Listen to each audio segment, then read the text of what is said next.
April 23న Bandi Sanjay గారు అమ్మాయి వాళ్ళ ఇంటికి వెళ్లి మాట్లాడారు. డైరెక్ట్ బండి సంజయ్ అమ్మాయి వాళ్ళ ఇంటికి వెళ్ళారా? అవునండి, బండి సంజయ్ అమ్మాయి తల్లిదండ్రుల దగ్గరికి వెళ్లి మాట్లాడాడు. ఓకే. సంగప్ప గారు ఏప్రిల్ 21న వెళ్ళారు. అక్కడ CCTV ఫుటేజీలు ఉన్నాయి కదా, తీసుకోవచ్చు కదా పోలీసులు. అసలు పోలీసులు ఇక్కడ ఇన్వెస్టిగేషన్ ఎక్కడ మొదలెట్టారు, ఎప్పుడు మొదలెట్టారు?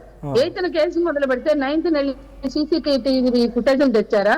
వాళ్ళు ఇచ్చిన వీడియోలు, ఆ ప్రాథమిక ఆధారాలు, సమాచారం అనాలిసిస్ చేసి అతనికి ఇమీడియట్ గా బండి సంజయ్ ఎందుకు వెళ్ళారంటే దీన్ని క్లోజ్ చేయడానికి, పంచాయతీ చేయడానికి వెళ్ళారా? దీన్ని కప్పిపుచ్చేందుకు వెళ్ళారా? ఏం జరిగింది? వాళ్ళతో మాట్లాడుంటారు కదా మీరు, అక్కడ డిస్కషన్ ఏం జరిగింది? కావచ్చండి, అది వాళ్ళకి తెలియదు. పంచాయతీకే కావచ్చు, కప్పిపుచ్చుకోవడానికే కావచ్చు.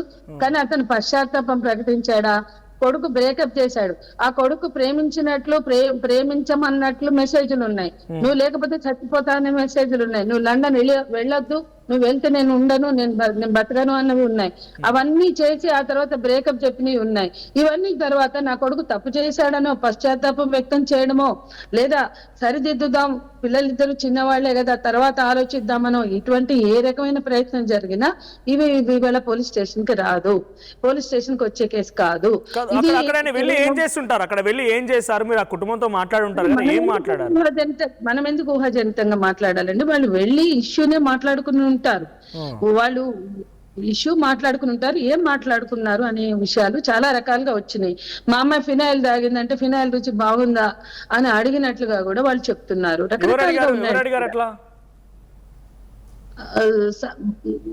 బండి సంజయ్ గారు అడిగినట్లుగా కూడా వాళ్ళు చెప్తున్నారు. అమ్మాయి చనిపోతానని చెప్పి ఫినాయిల్ తాగిందని అంటే రుచి బాగుందని అడిగారు బండి సంజయ్ అంటున్నారు వాళ్ళు అని ఆమె కుటుంబ సభ్యులు చెప్తున్నారు. అట్లాగే మా అబ్బాయితోటే తిరిగిందా, ఇంకా ఎవరెవరితో తిరిగిందా అని అన్నట్లుగా కూడా తెలుస్తోంది. ఇవన్నీ బాధితులు మేము ఈ విషయాన్ని వదిలేసి ఇక మాకు రాజీ వద్దు, పెళ్లి వద్దు, మా అమ్మాయికి బ్రేకప్ చెప్పాక మా అమ్మాయి డిప్రెషన్ లోకి వెళ్ళింది. డిప్రెషన్ లోకి వెళ్ళిన మా అమ్మాయిని బతికించుకోవడానికి మేము నానా పాటలు పడుతుంటే ఆ ఫోటోలు వైరల్ చేశాక మాత్రమే మేము పోలీసులను ఆశ్రయించాము.